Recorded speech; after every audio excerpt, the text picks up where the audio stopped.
So welcome. I want to thank Seymour Library for hosting me. I want to thank friends of Seymour Library as well for providing the snacks. So misinformation, that's what we're going to be talking about tonight. Misinformation is so rampant that you may encounter people who seem to exist in an alternative reality than you do. We are far removed from the days when most Americans turned into the same 3 news anchors to get, at a designated time, to get the evening news. Now we see more and more Americans are turning to social media for their information, and these aren't platforms that are designed to inform you. They are platforms that are designed to grab your attention and sustain it, and the way to do that is to have material that provokes a strong emotion. So my hope tonight is just to give you some tips on how to combat all of this misinformation that is just swirling around on these platforms.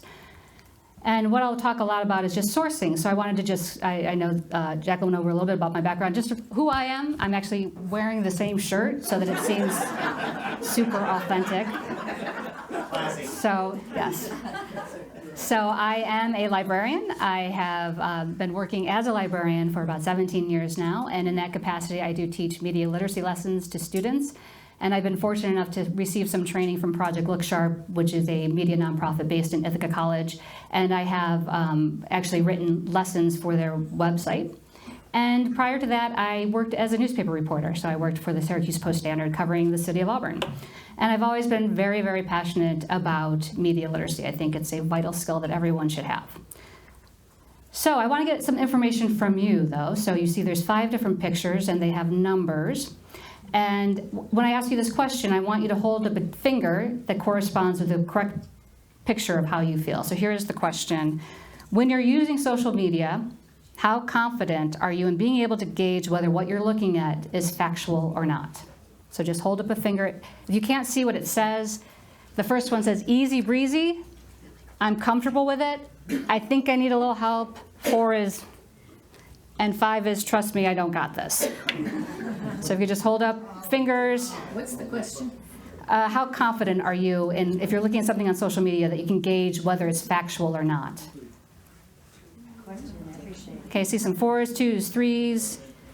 I don't see any 1s. That's good. I wouldn't even put myself as a 1. Some 5s. Okay, so we're kind of all over the board. All right. So social media platforms are, in a sense, a fire hose of unlimited content.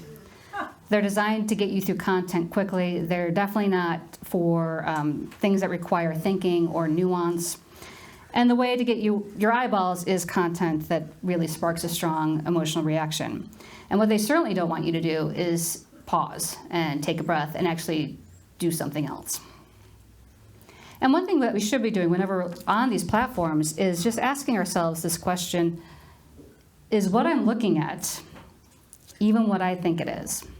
So that brings me to a site that maybe if you're from Auburn, you're familiar with on Facebook. It's If You Know You're From Auburn. So this picture was on If You Know You're From Auburn a while back. And if you can't see what the captions say, there is, first of all, there's the one that shared it, and they just have SMH, which is slang for shaking my head. And then underneath it, at the very bottom, it says, "That's it, I'm done. I've officially seen it all, a crow with a crack pipe in Auburn." So if you've ever been on this site, you know that there are certain topics that get people just in a frenzy, and one topic that does is anything that bashes Auburn. And so as this appears, then this starts to happen. And you can see, for real, there's just like lots of interaction. There's like 419 people already. There's a bunch of comments. And the comments are what you would expect, you know, Auburn leads to crack-addicted crows, and this is so sad, and this is awful, and blah, blah, blah, blah, blah. It's to be expected, just a pile-on of comments. But the question, we go back to what I said before, is what I'm looking at, even what I think it is. How do we know this is Auburn? I mean, crows aren't just native to Auburn. So how do we know this is Auburn? We don't. We don't. We don't know that this is Auburn. And so I am typically a Facebook lurker. I am not someone who engages a lot with Facebook. I just like to lurk in the corners and judge people. But this time I actually participated. What I did, and I explained in my Debbie Downer comment, ruining everyone's fun, is that I took a screenshot of the picture and I put it into a reverse image search, and I found a site called Imgur, which is another social media site for photo sharing, but it said that this was from Dayton, Ohio, which I don't even know if that's true. But the point is we don't know this is Auburn, and I ruin everyone's fun. So the objectives today is to provide a rationale for being media literate, to define and examine types of misinformation, and to learn strategies to combat misinformation. And I see people taking pictures. If anyone wants this slideshow, I'd be more than happy to share it with anybody. I think the more people that have information like this, I think the better off it is. So going back to news consumption, I touched on this at the beginning, but this is from Pew Research poll, and as you can see, more and more people are turning to social media for their news and information. There is a deep distrust of the mainstream media. Facebook and YouTube are the top two sources for this. And the thing is, whatever your opinion of the mainstream media may be, mainstream media is nothing without its reputation and credibility. I know this firsthand as a reporter, that if I made a mistake, it was humiliating. It was the last thing on earth you wanted to do, if you are a credible person and a credible reporter. And so journalism institutions, they have standards that they have to meet, and they have fact checkers, and they have sources that they use to verify their information, and they have editors. Social media has none of that. Anyone is a reporter on social media if they so desire. It's also, there's no context in social media. There's absolutely no context. You could be scrolling and you could see something, a post on the Ukrainian conflict, and then you see a cat video, and then you see Kim Kardashian spouting nonsense, and then you see like a recipe, and then you see an easily digestible meme. There's no rhyme or reason to it all. It's all given equal weight. Or I should say, the content that goes very, very viral is what you see, because the algorithm picks up on that and just pumps that into everyone's feeds. So I came across this meme recently on social media, and it might be hard to see. So you have two pictures. You have Walmart and Winco. So under Walmart, it's owned by the world's richest family, pays $8 an hour, no benefits, no pensions. Then we have Winco, employee-owned grocery chain, pays clerks $11 to $17 an hour. Over 400 employees have $1 million in savings, lower prices than Walmart. So when I show students something like this, the first thing I always ask them is, what's the message? Because information it's not in a vacuum, it has a message. So what is the message of this meme? Walmart's evil and they're not. Walmart's evil and they're not. Do we agree that that's the message of the meme, that we should maybe go get some pitchforks and torches? We unfortunately do have to buy them at Walmart because there are no stores that we can do that at. But once we get them, then we can store them. Okay, so what kind of emotions do you think this stirs up in people when they see this? Could be anger, sure. Is this credible? No. Well, we don't know, right? We don't know because most memes don't have a bibliography attached to them, telling you where they got their information from. So I did a little digging. I did some research on both Walmart and Winco, and I came up with my own meme. Wow. And this is something the kids like to say, TLDR, too long, didn't read. Like there's just this meme is terrible. This is a terrible meme. It's like it just goes on and on and on, and you're like at the point like, well, who cares? Walmart pays more on average. They both offer some some benefits. It is true about the employee stock option. It is true that Walmart has been sued for mistreatment of employees, but it's just, no one's going to share this, right? And that's the problem, is that true but boring is not as exciting as false and entertaining, right? We all have a 5-second attention span because of social media. And that's true. Our attention span is very, very limited due to our constantly being entertained in all these little tiny bites of information. So I'm going to go through some definitions. And these terms, they overlap, but they do have differences. So misinformation is false or misleading information that is created or shared without the intent. So you may yourself have shared misinformation, and your intent is not to share false information. Your intent is to educate. You might read something and be like, oh my gosh, everyone should know about this, and you share it, not realizing that it's not true. Disinformation is when you know it isn't true. You are deliberately trying to deceive people. And propaganda is bias or misleading information that's intended to promote a particular point of view or political cause. And propaganda isn't all bad. There are some good propaganda campaigns if they're trying to get people to like wash their hands during flu season. So there's things like that, but there's also, not so great propaganda.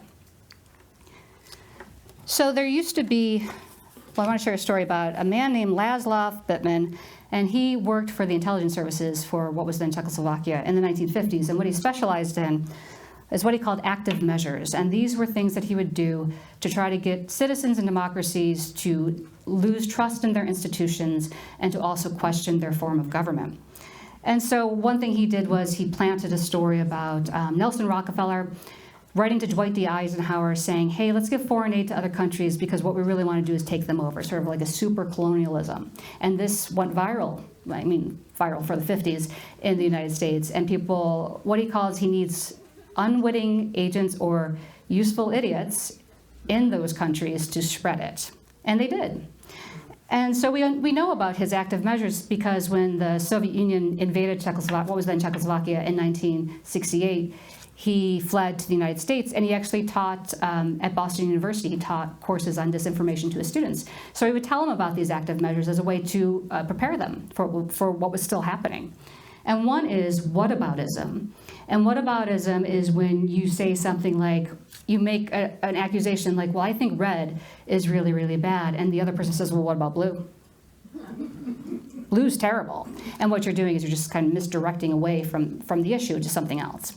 And then there's also false balance, and that's when you pit an expert against someone with no expertise in the field. And we saw a lot of this during COVID.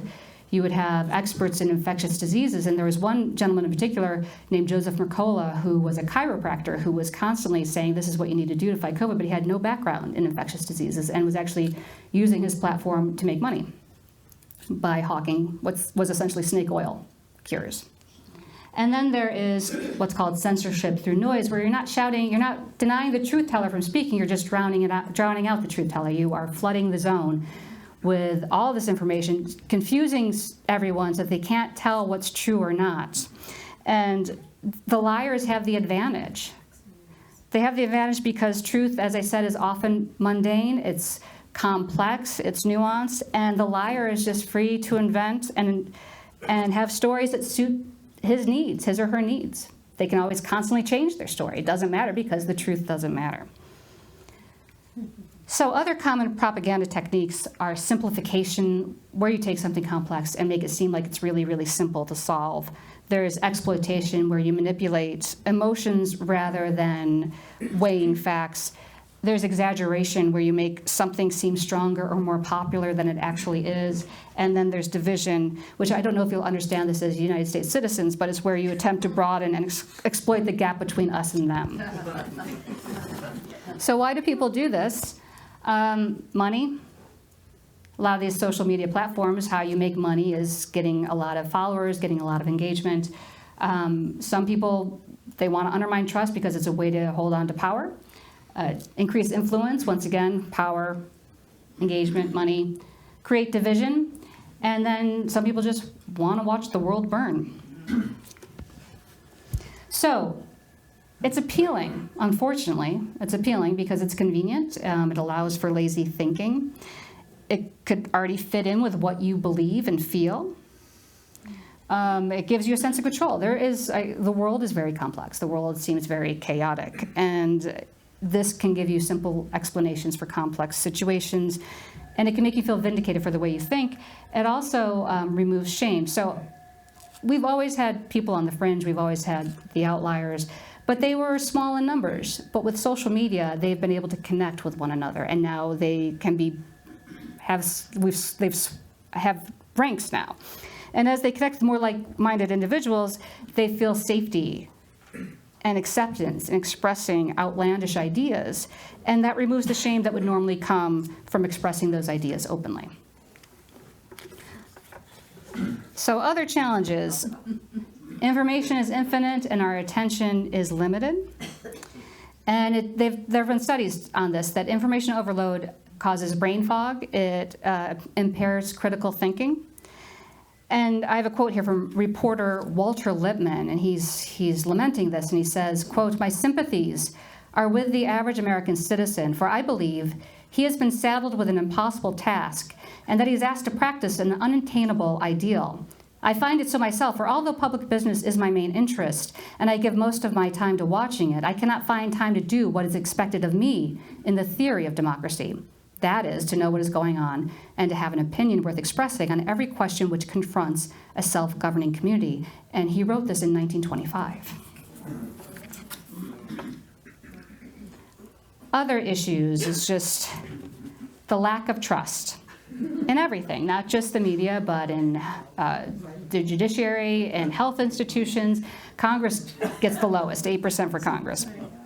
And the thing is, democracy requires an intact public sphere. It does. We need to have trust in our institutions. And without a functioning and democratic public sphere, then you have things where citizens feel they're not being heard by the representatives, and government officials cannot be held accountable for their actions. Other challenges we face is just our own biology. So we all have confirmation bias. We all have ideals that we hold dear. And we seek out information that bolsters those ideas, and we reject information that goes against it. So we all have this. No one is immune from this. And I want to share, I feel like I'm at like an AA meeting. I'm Beth Cuddy, I'm going to share my misinformation story. So this is my misinformation story.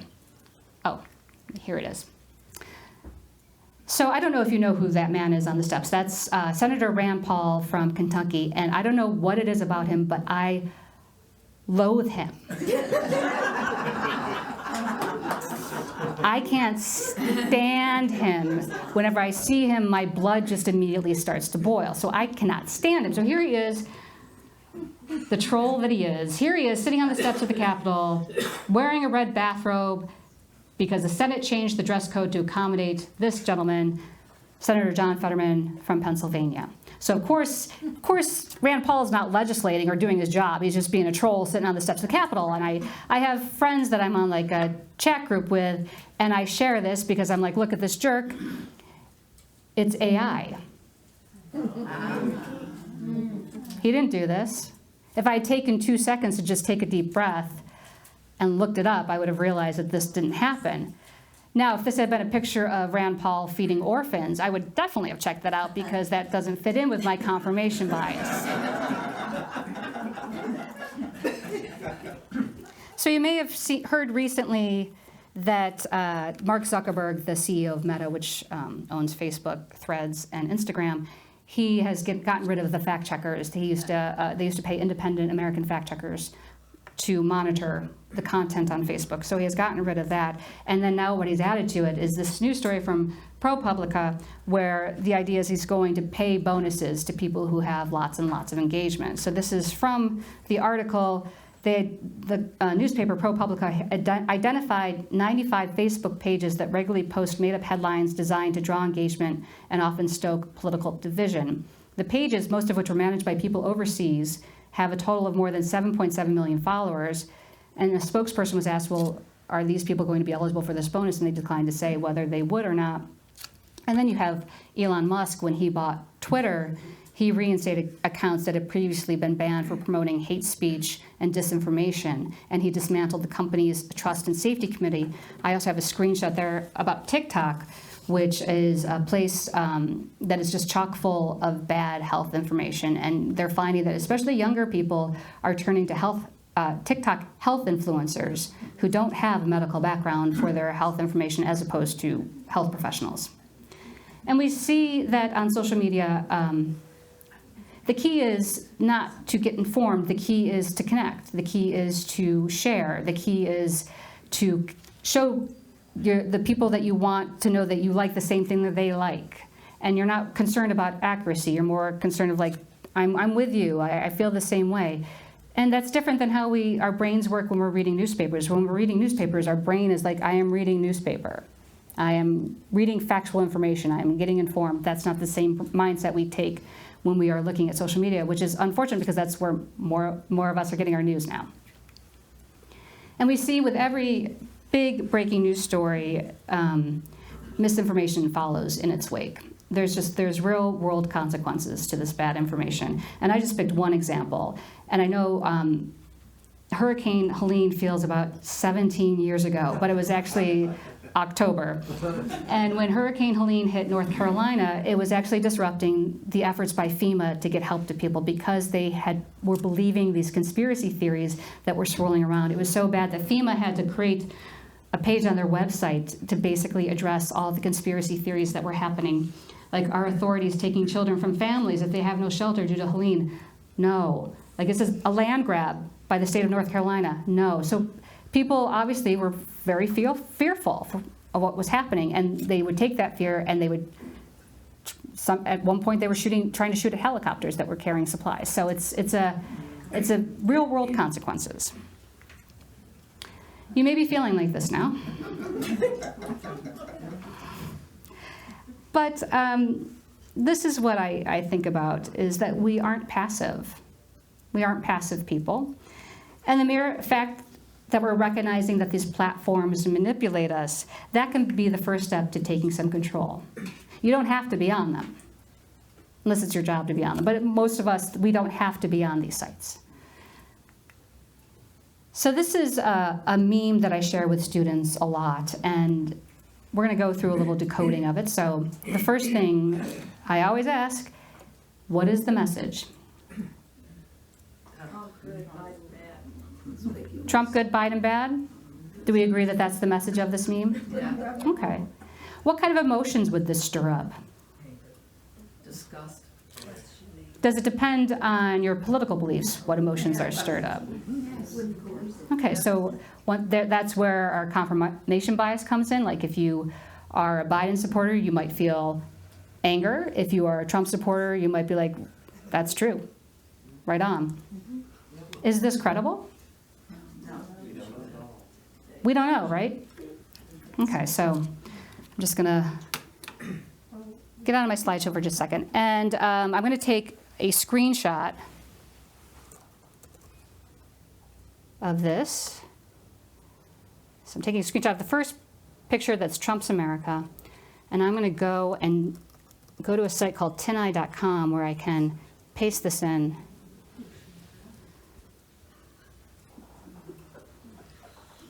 Watch, this doesn't work. Oh, there we go. Okay. So I'm going to change how the results are presented. Right now it's telling me best match. I want to get oldest because I want to see where this originated from.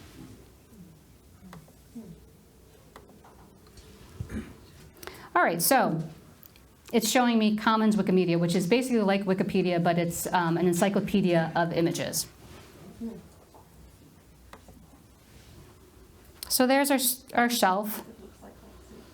And here's some details about it. This was taken at a Coles supermarket in Australia. And the date was December 27th, 2012. So we're not even in America. And who was president in 2012? Obama. So Obama's America. So let's take the bottom picture. Right.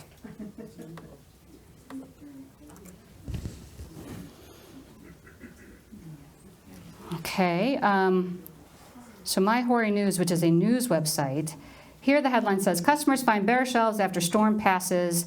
The date is September 25th, 2018. And they have the caption, this is the manager. He's wondering when he can stock the shelves after Hurricane Florence and the flood that hit the area recently. So what happens when there's a hurricane? What do people do? Hoard, right? And it's also 2018. Who was president in 2018? Trump.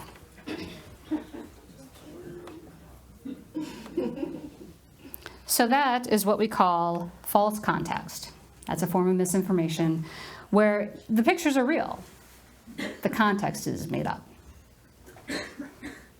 So TinEye is the site that you use to find, if we have to find an image, we can... You could use TinEye, sure. There's also, Google has reverse image search as well.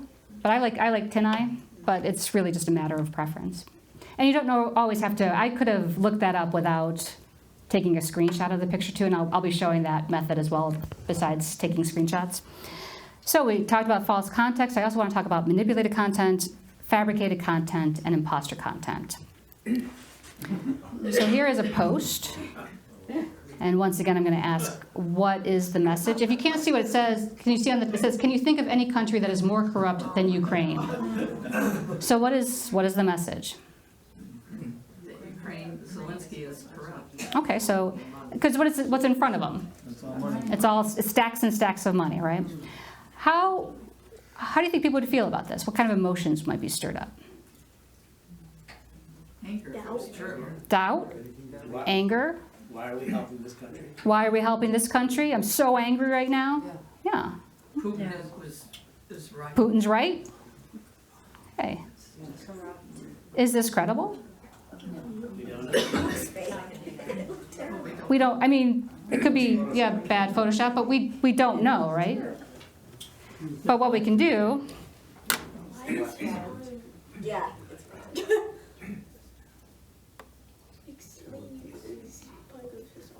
okay, so I took a screenshot.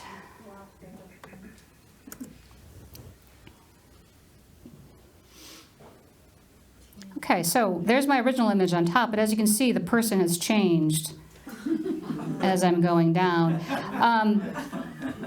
Most of these sites are in different languages, so I'm waiting till I get to something, and it makes sense why they're in different languages once I tell you what this is.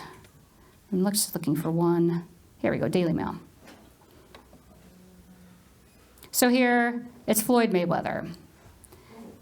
And he is, he's looking to fight someone. Oh, where is it? This worked. This worked when I did this yesterday. There he is. Oh, thank God. Okay, there it is. So obviously, it is not President Zelensky. And this is an example of manipulated content, where you alter something, Photoshop, AI, change the meaning. Okay, here is another post. And here, if you can't see, at the top it just says, "Thank you, Governor Janet Mills." If you can't see it, it says, this is a quote from Janet Mills. "If Donald Trump stops federal funding to Maine, we, the people of Maine, will take out federal taxes from all paychecks, and no taxes will be paid to the federal government." So, I guess I gave away the message, right? The message is, well, what do you think the message is? How do you think this person wants us to feel about what she's doing? Yeah, justified. Like she's saying thank you for doing that. Okay, so your emotions might change depending on your political views. Is this credible? Does anyone remember when President Trump addressed governors? And was there exchange between him? So does this feel like this is true? There was no governors. So this feels like this could be true, right? Because she said to him, I think, I'll see you in court. Okay, so here I'm not going to take a screenshot because it's not going to help me. But what I'm going to do is I'm just going to open up a tab, and I'm just going to kind of put the general information about what she's saying into Google search. So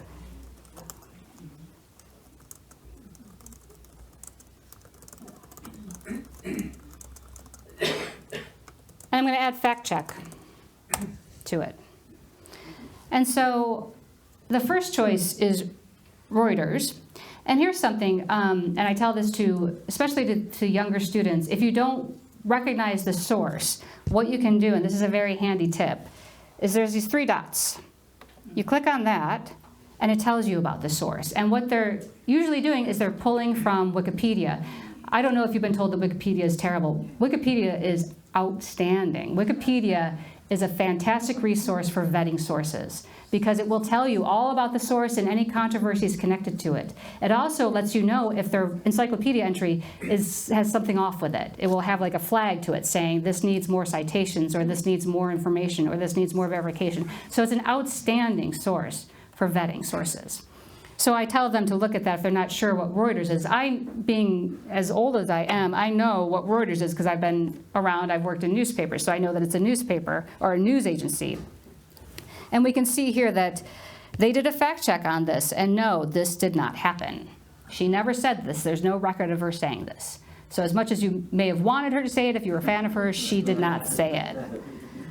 And that is an example of fabricated content.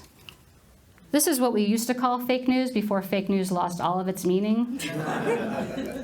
But it's completely made up. Alternative facts. So now we have this. Now, if you can't see what it says, it just says Klondike's Choco Taco canceled by woke mob after almost 40 years.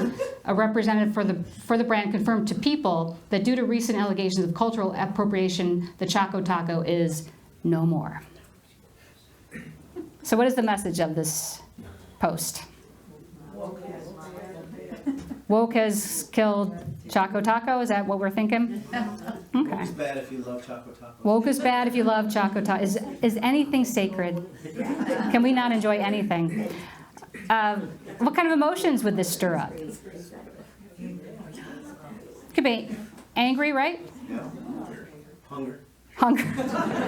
Yeah, they are pretty good. Is this credible? Well, it's People magazine. I mean, it's People. People magazine. It's not like the National Enquirer. It's People. I mean, I know it's like celebrity news, but it is an actual magazine, right? So is it credible? I wouldn't trust it. Well, the thing is, I think well, the only reason you're saying you wouldn't trust it now, Terry Quill, is because I'm telling you not to trust anything. No, I would be incredulous if I saw that. I'm like, that's ridiculous. Is it really People magazine? Is it really People magazine? And that's the thing is, there's really no way to go anywhere, right? There's no hyperlink, right? Right. And you see that a lot you just see a screenshot of something that doesn't take you anywhere. It's just a picture of it. So we can't trust this. I mean, if there was a link that I could go and click to People magazine and actually read the article in People magazine's website, then I would be like, okay, that's true. The woke is the key, The woke is the key. that elicits all kinds of stuff. Right, there's certain words that definitely provoke strong emotional reaction, sure. And I doubt that people would use the term woke in that derogatory fashion. For People magazine? Yeah. Oh, okay. Well, we don't have to do that. We don't have to just be stuck in the social media platform and wondering, right? We can just open up a tab and check it out, right? Yeah. So if I just say, People magazine, Choco Taco canceled by woke, fact check. Oh, I love this. I love that the AI overview is first. I know I'm talking about social media misinformation, but can I just talk about AI for just 2 seconds and the AI overview? So this is what I want everyone to think about AI. A lot of the major news organizations have banned AI crawlers from going and taking their content. So what they're scraping is the garbage that's on the internet and other things that are probably decent. But for the most part, you're not getting great information. And at workshops that I've attended about this, they say just a good rule of thumb is just expect that 20% of it is not good. And just recently, the BBC did a study where they have been banning chatbots from coming and scraping, but they opened up their database to a bunch of different chatbots like ChatGPT and Google Gemini and Perplexity, and they asked it to do tasks, and 51% of the time it was just wrong. It would make up quotes. It would add context that wasn't there. It would editorialize when it wasn't asked to editorialize. So that's just something to keep in mind. So I never look at the AI overview. I just get angry about it. So it's my confirmation bias just seeping through about the AI overview. But I just ignore the AI overview and I just go on. And here's AP, yay, something that's real. So AP News, and we see that this is false. It's a fake headline, distorting the reasons why Choco Taco had been discontinued. I'm sorry, Terry Quill, it has been discontinued, but not because of woke. But I think it's because just it wasn't selling well. So This is, People Magazine never had this story, and this is another form of misinformation that we call imposter content. So anyone can make an account on social media pretending to be an organization or a person and post things like that. So that is imposter content. So what I just did was part of what's called the SIFT method, and this was designed by researchers for Stanford Education Group that has been really working hard on media literacy education. And so the SIFT method, it's an acronym. Each letter stands for something. So the S is stop.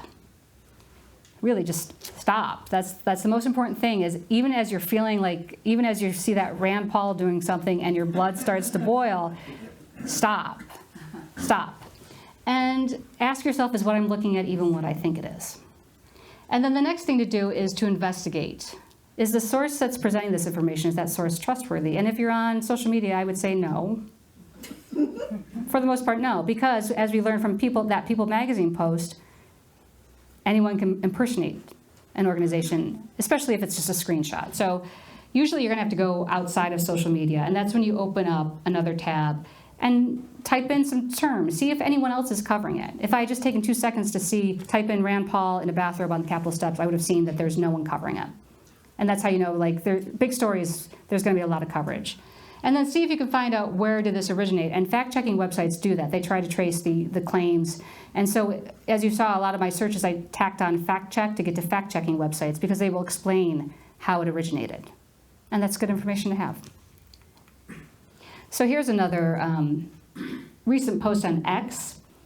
So if you can't see what it says, there's like an alarm bell at the top, and it says, "This is the biggest scandal in news media history. No employee at Politico got paid yesterday. First time ever the company missed a pay period. This is a crisis." Now we learn Politico, a news company, which spent the last 10 years trying to destroy the MAGA movement, was being massively funded by USAID. Trump and Elon deleted their funding. Now Politico got out of business. The corruption is endless. Good riddance. Okay, so you may have, I don't know if you've heard of this agency called Doge. So there's been a lot of cuts, correct? And so USAID, we've heard a lot about that agency as well. And so I just made this a little bit bigger. Here you can see Politico, and you can see that there is an $8.2 million figure, right? Okay, so what do we do with this? What can we do to see if this is, if you think about SIFT, do we know what we're looking at? So that's what I'm going to ask. Do I understand what I'm looking at? Do I know what that site he screenshotted, usaspending.gov, is? Am I suddenly an expert on USAID and its funding based on one tweet and one graph? Because I feel like that's where we all feel like, oh, well, I now know all about this because this one guy said something. And that's what we have to ask ourselves. Do I know enough to really make a judgment call on this? Especially if I think I'm going to share it. Do I know enough about it? And then the source context. Well, who's posting this? Does the screenshot even show what the poster is claiming? Who did that search on usaspending.gov? What's left behind? What's left out that I don't get to see? So if you go back, do we see USAID on there anywhere? This is the proof that's massively funded by USAID, and I don't see anything about USAID. So, and his name is Benny Johnson. He does have a check mark, but we know that those don't mean anything now on X because you can just pay for one. But maybe he is somebody. So let's see. So let's see the source. I could say Benny. Let's just find out who he is first, if you don't know. Okay, so here's his Twitter. Oh, did I spell his name wrong? You gotta put the Y. Thank you. That's my husband. Sorry. No, it's good. Thank you for helping. Sorry. It is. It takes a village to dismantle misinformation. All right. Okay, so here's Wikipedia, my favorite source for vetting. And we see that So he's contributed to several conservative and right-wing media outlets. We can see that he was fired due to several instances of plagiarism. Here on the side here, it has controversies. So you can see that he plagiarized, that he was reported to have been verbally abusive and driven numerous staffers away. He has shared misinformation. So what do we think of him as our source? Not so great, right? It's not like the New York Times. There's a big difference between the New York Times and Benny Johnson. So now let's think of the claim. So did Politico get 8.2 million from USAID? Fact check. All right, so we get some things here. We've got CBS News, where Trump makes misleading claims about government, but I'm going to try factcheck.org. So we can see there, it's just all about all the different tweets that have been talking about this story, about USAID paying all this money to Politico, and it's really talking about how that $8.2 million figure are subscription payments for all federal agencies. And news agencies are a business. That's how they make their money. You don't just get it for free. And so it's not surprising that, and in fact, I think that what they were providing were different than their news sources, more like statistical analysis and more like a database of information.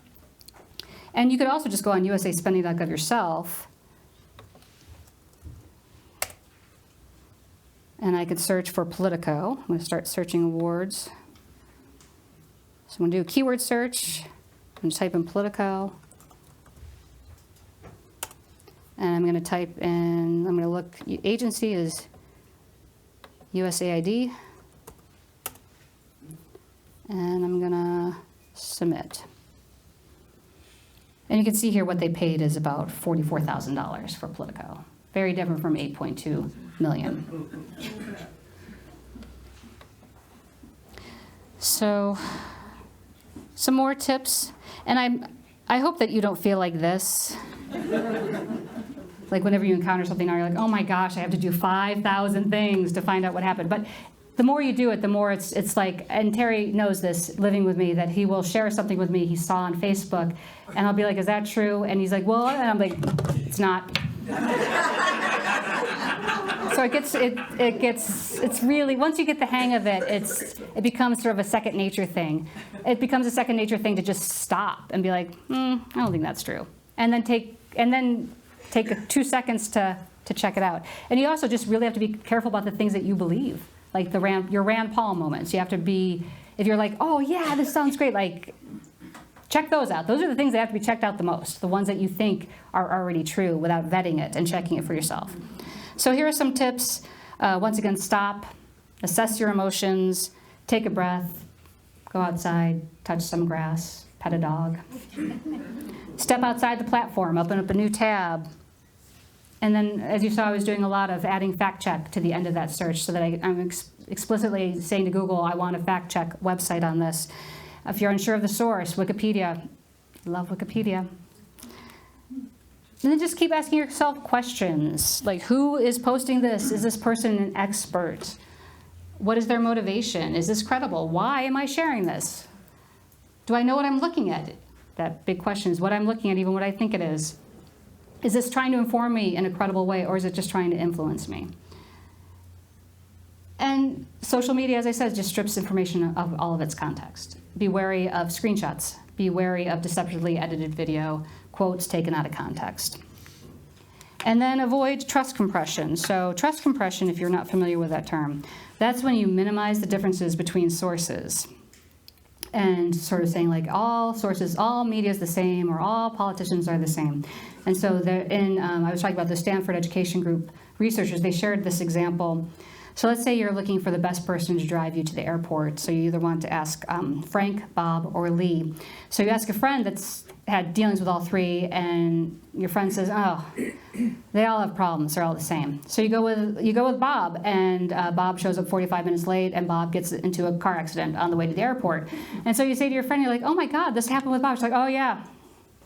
Yeah, Bob's gotten into about 4 accidents this year. Oh. But Frank plays the radio really loud, and Lee just won't shut up about her cat. So they all have problems. But as you can see, Bob's problems are really gigantic in comparison to Frank and Lee. And that's what authoritarians want. They want to define everything with the same brush. They want to create broad cynicism around experts so that they're the ones that decide what is true, what is reality.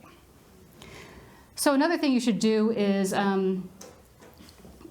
just be okay with not knowing something. It's okay to not have an opinion.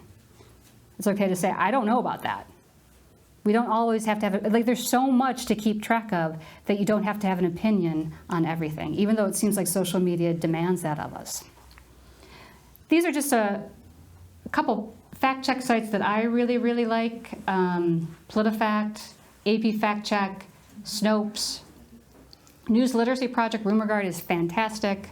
Reuters, USA Today, factcheck.org, and I have TinEye there. And then just want to leave you with this. Before you pick up that phone or go on that laptop or tablet, think about what are you doing? Why are you on here? Do you want to learn something? Do you want to do something? Think about how much do I want to feel right now? How much time do I want to spend on this? And I love this quote. So attention is a limited resource, so pay attention to where you pay attention. And that is my presentation. I do have a handout. This is from RumorGuard, from the News Literacy Project. It's a great thing, things to consider when you're evaluating a claim. A lot of the same things that I talked about. So you're welcome to take one of those as well. If anyone wants my slideshow, I guess we have to exchange emails or something so I can send it to you. This is also going to be filmed on PBS. Is that where you're from? Our regional media Yeah. access. Same, pretty much the same thing. Let's go with PBS. Let's just spread that. Let's spread that disinformation. Thank you so much. I guess questions? Sorry. Yes, and man in the back. I had a question. Can you tell me, is Choco Taco really gone? Yes. Does anyone have questions? Yes. Credible news sources. Credible news sources? Okay, so I What would are the most credible and least media biased? I would go with like AP. I would go with Reuters. I would go with Guardian. Those would be some of the sources. I mean, the New York Times, I know that some people have issues with the New York Times, maybe more the editorial side, but the reporters, they're trying to do the right thing, I would think. ProPublica is great. Mother Jones. NPR? NPR, yes, I would say NPR. I would put NPR in that boat too. Democracy Now, you forgot Democracy Now. Oh, well, I mean, I don't know everything. I just, that's not one that I, Yeah, that is really. Democracy Now! Is another recommendation too. What about BBC? BBC, yes. Yes. Those are my initials. Irish affairs. What is it? Except when it comes to Irish. Oh, okay, well,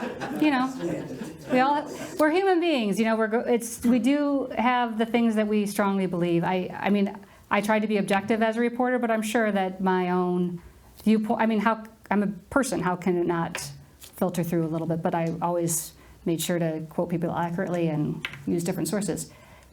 Ginny, Hi, I'm worried about Wikipedia. you're worried about Wikipedia? So can you help me not be worried about it?